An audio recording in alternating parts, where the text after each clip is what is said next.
Eis que estou à porta e bato. Se alguém ouvir a minha voz e abrir a porta, entrarei em sua casa e cearei com ele e ele comigo. Que cena! Você pode imaginar? O Rei da Glória, o Senhor dos Exércitos, Deus Todo-Poderoso, Deus, em pé, à porta de nossos corações. Você pode imaginar aquela mão onipotente que mediu os céus a palmos e que tocou no leproso e o curou instantaneamente? Aquela mão toda poderosa que colocou nos olhos do cego um barro e fê-lo ver imediatamente pelo poder de Cristo?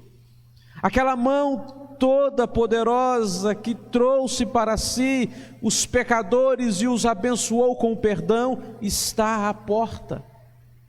Que porta é esta? Como você descreveria o seu coração e o meu?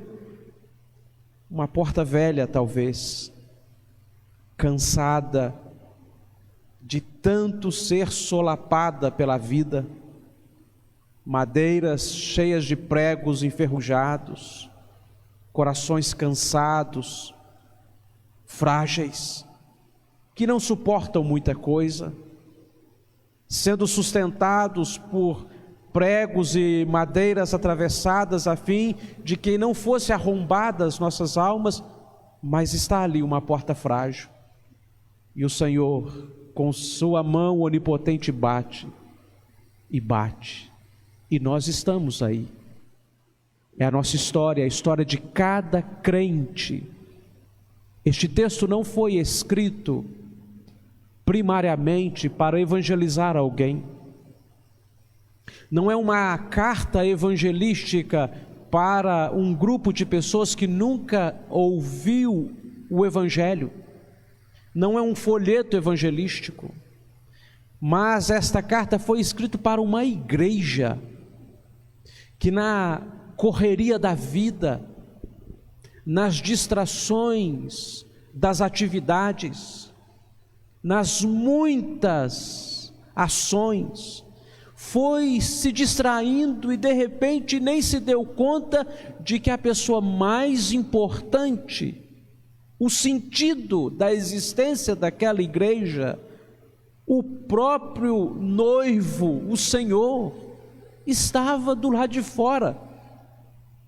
Foram se envolvendo com tantas coisas e tantas atividades de tantas formas que aquela igreja foi se secularizando, foi se tornando mundana, meramente apoiada em técnicas humanas, recursos psicológicos, ideias próprias do marketing. Contextualizando aqui, é claro, nem havia esta palavra naquela época, mas ela foi se aninhando, estava se sentindo tão bem no meio da sua comodidade, tinha o que precisava para estar aquietada no seu conforto, e de repente a pessoa mais importante daquilo tudo não estava à mesa com eles, não estava no centro daquela comunidade. Talvez a pessoa mais importante das nossas vidas também não esteja centralizada na nossa história. Jesus Cristo é a pessoa mais importante das nossas vidas, mas que lugar Ele ocupa nas nossas programações pessoais, na nossa vida? Deixamos para Ele qual do nosso tempo? Como temos nos relacionado com o Senhor, maravilhoso Deus? Será que Ele é prioridade para nós? Fazemos os nossos planos pensando na opinião dEle? Ou será que vamos tocando a vida e de repente empurrando a única coisa que pode nos fazer feliz de verdade para longe de nós? Eu sei o que é não ter Cristo, ter vivido uma vida na escuridão. Eu sei muito bem o que é estar andando em círculos no mundo cheio de tristeza e dor, e sei muito bem o que é ser encontrado por Jesus Cristo e ter os meus olhos abertos e o meu coração pacificado, e eu imagino que você também saiba. Mas pode ser que em algum momento de sua vida, você e eu, fôssemos relegando Jesus para o tempo que sobrasse, para a hora que desse, para o dia que precisássemos. E aqui estamos diante de uma igreja. Se fosse para ser elogiada pelos homens, talvez seria a mais bela igreja daquela comunidade. Se fosse para ser elogiado pelos homens, talvez fosse o conselho mais organizado daquelas 7 igrejas. Era uma igreja que sabia administrar bem os recursos financeiros dela. Havia em Laodiceia bancos, e a arte de administrar recursos também fora trazida para dentro daquela comunidade. Pessoas habilidosas nesta arte de lidar com recursos financeiros. Havia naquela região, naquela cidade, uma produção de lã especializada. Era uma cidade famosa por isto, por conseguir produzir uma lã muito finíssima e especial. Outra coisa que fazia com que aquela cidade fosse afamada, e aquela igreja também, é que havia ali um centro médico, farmacêutico, e produzia uma pasta especial, um pó frígio, que era para tratar cataratas e problemas nos olhos, já naquela época. Era uma cidade que se orgulhava de si mesmo, era uma igreja que podemos pensar, não precisa de ninguém, e ela chegou a dizer isto: não precisamos de ninguém. E Jesus falou: e vocês nem sabem que vocês são infelizes. Talvez a pior coisa do ser infeliz é nem saber que é infeliz. E é nesse exato momento, uma igreja que se orgulha dos seus recursos e patrimônios, uma igreja que se orgulha das suas vestiduras, da sua capacidade de estar seguro em linhos e produtos têxteis, e aqui especialmente uma lã. Uma igreja que se orgulha de poder tratar a saúde dos outros, foi identificada pelo Senhor exatamente assim. Aconselho-te, versículo 17, dizes tu: estou rico e abastado, e não preciso de coisa alguma, e nem sabes que tu és infeliz, sim, miserável, pobre, cego e nu. Pobre, cego e nu. Jesus está dizendo: vocês se orgulham de coisas que realmente não podem trazer a riqueza eterna para o coração de vocês. Vocês estão felizes com valores, e vocês estão felizes com ideias que realmente não podem aquecê-los nas noites mais frias, protegê-los contra o sol mais inclemente desta vida. Esta lã que é tão afamada não pode de fato clarear a existência de vocês, deixar vocês como esta lã branca. E vocês que acham que enxergam tão bem e tratam a vida dos outros com este pó frígio, vocês não enxergam nada. Meus irmãos, que constatação, que terrível nota! Só um pai é capaz de falar assim com um filho. Um pai que ama.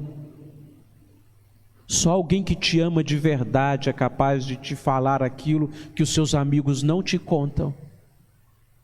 Só alguém que te ama profundamente ao ponto de enviar a Jesus Cristo para a cruz e morrer no seu lugar é capaz de te falar a verdade que ninguém é capaz de te contar e nem sabe te contar. Porque as pessoas têm olhado você da porta para fora, mas quem te conhece da porta para dentro do seu coração é Jesus. Ele sabe o quanto você é triste e precisa de ajuda. Estou falando a todos aqueles irmãos que relativizaram a vida cristã ao ponto de que Jesus Cristo já não se tornasse o centro das nossas vidas. E então ele fala algo que é muito difícil de nós entendermos sem o contexto histórico. Ele começa aqui, já estamos caminhando para o fim, mas no versículo 15 ele diz assim: conheço as tuas obras, que nem és frio nem quente, quem dera fosses frio ou quente. Como assim? O contexto histórico nos ajudará bastante a entender isto. Havia ali em torno daquela cidade uma região com águas termais. Que delícia! Fontes de água quentes. Hierápolis, vizinha de Laodiceia. E havia também em Colossos, também vizinha de Laodiceia, um lugar onde as águas eram geladas e cristalinas. E ela no meio destas duas cidades, uma cidade afamada por que as pessoas iam lá tomar banhos quentes e aquecerem-se naquelas águas térmicas, e uma outra cidade bem perto dali afamada porque tinham águas deliciosas, geladas, boas para refrescarem e tomarmos banho e bebermos águas puras e deliciosas. E Laodiceia é morna as águas dela, porque o rio que banhava a cidade, de tempo em tempo ele secava, principalmente nos verões mais intensos, e eles eram obrigados então a reservarem águas em lugares específicos para proteger a cidade. E este largo aqueduto trazia esta água para a cidade, mas esta água chegava morna ali. O que Jesus está dizendo é o seguinte: vocês têm tudo, mas vocês não possuem o mais importante. Vocês não são gelados, vocês não são quentes, vocês não são intensos em nada.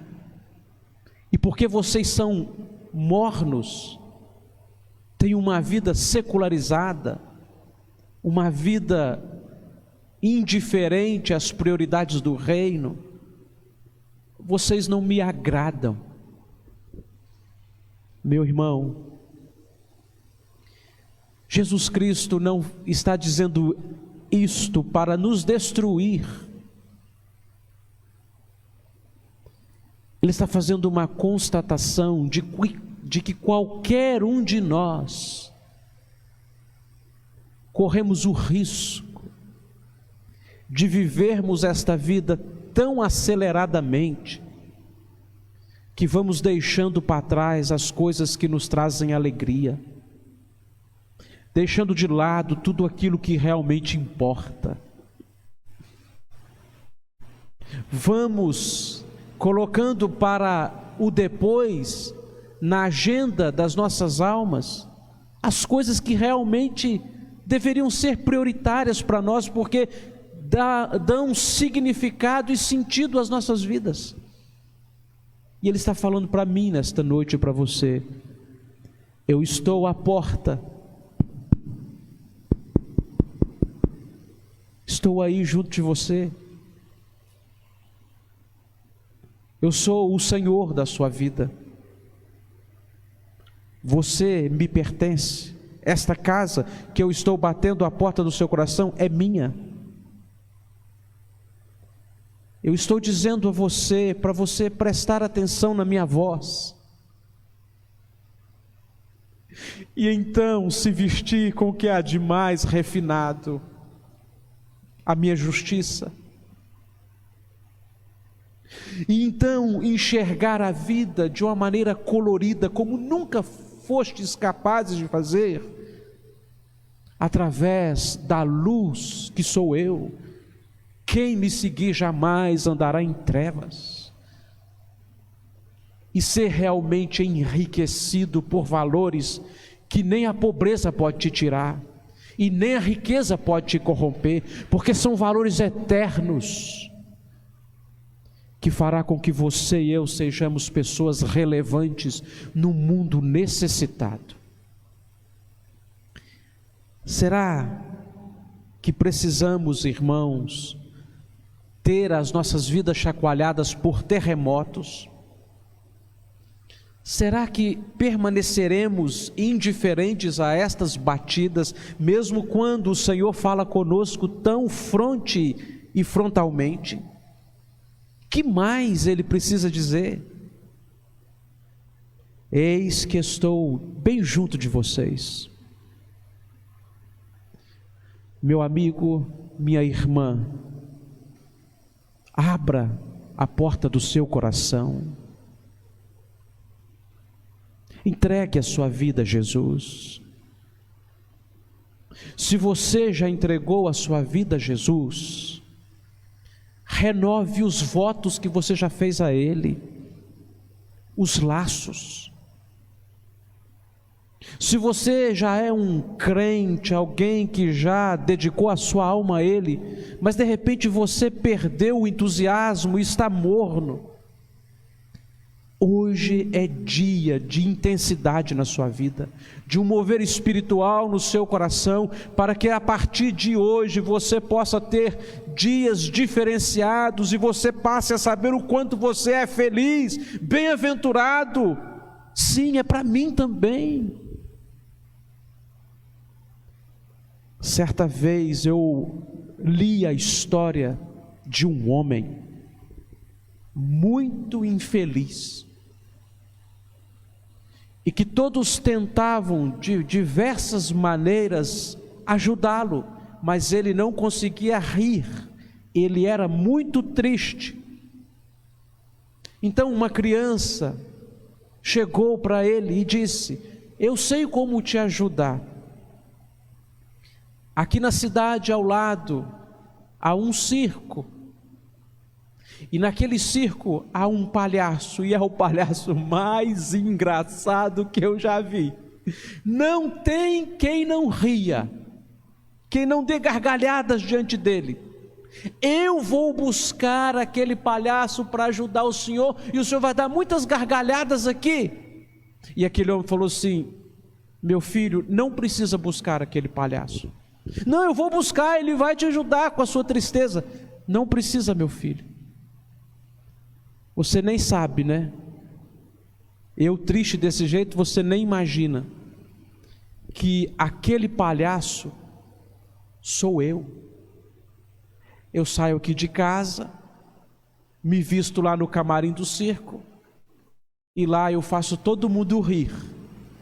Mas quando eu volto para casa, tiro as minhas vestes e volto para casa, eu não acho a menor graça na minha vida. Este homem da história que contei sabia que era triste, e um dia todos nós chegaremos a esta conclusão, se não entregarmos a vida a Jesus imediatamente, que somos tristes e que nada nesta vida pôde preencher o buraco que há no nosso coração. Mas se hoje o Senhor tocar em nossos corações e as portas das nossas almas forem escancaradas, e esta oportunidade entrar definitivamente na nossa história, Ele espantará todas as trevas e escuridões, Ele transformará todos os cômodos tristes em lugar de culto, transformará esta alma morna num lugar de fogo intenso, esta alma morna num lugar de paz e descanso. Ele tem falado comigo: pastor Chay, estou batendo a porta do seu coração. Não perca a oportunidade de mudar a sua história.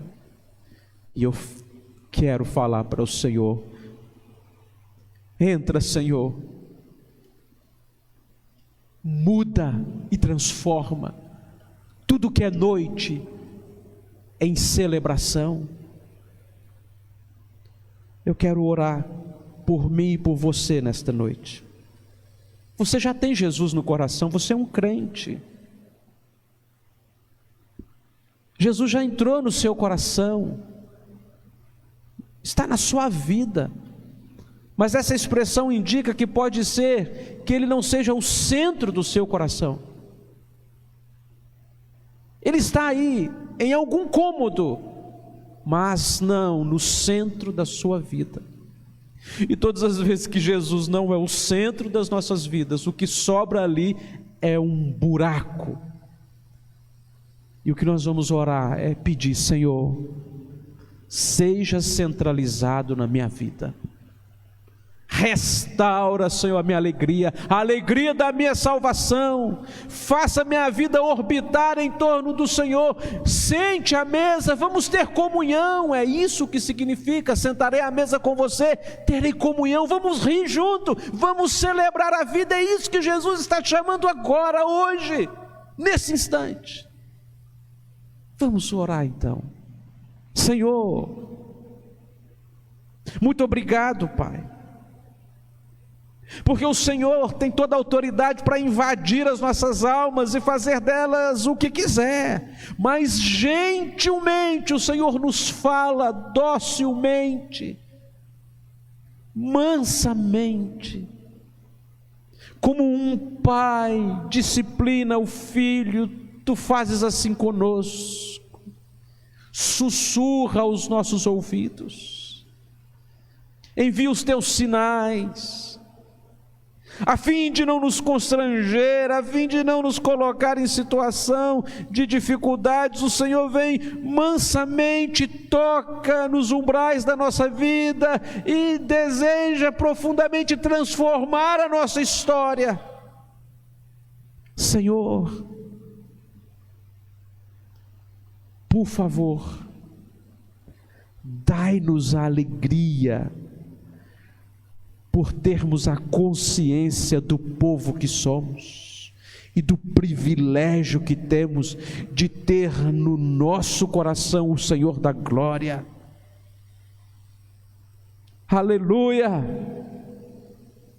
Tu és maravilhoso, Jesus, e aqui estamos quedados aos teus pés. Queremos ser revestidos de Ti, Jesus, enxergarmos com os Teus olhos de compaixão, sermos enriquecidos pela Tua graça. Sim, Senhor, aqui está as nossas vidas. Faça com esta casa, faça dela um santuário para Ti, Senhor. Faz do nosso coração o lugar onde o culto jamais acaba. Em nome de Jesus.